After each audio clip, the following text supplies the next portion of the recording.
പെട്ടെന്ന് പോയി പഠിക്കാൻ പറ്റിയ കൺട്രി ഏതാണ്? അത് ഡെഫിനറ്റ്ലി UK തന്നെയാണ്.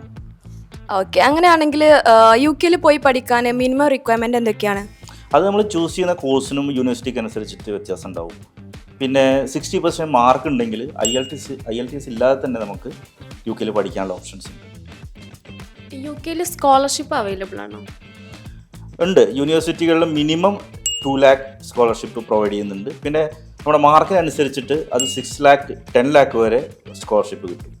പിന്നെ അതുപോലെ തന്നെ ഏർലി ബേർഡ് ഇപ്പോൾ അപ്ലൈ ചെയ്യുകയാണെങ്കിൽ ഏർലി ബേർഡ് സ്കോളർഷിപ്പ് കിട്ടുന്നുണ്ട്. അത് നന്നായിട്ട് ഫീസിൽ റെഡ്യൂസ് ചെയ്യും. ടോട്ടൽ എക്സ്പെൻസ് എത്ര വരുന്നുണ്ട്? എക്സ്പെൻസ് പറഞ്ഞൊരു 10 lakh എക്സ്പെൻസ് വരുന്നുണ്ട്.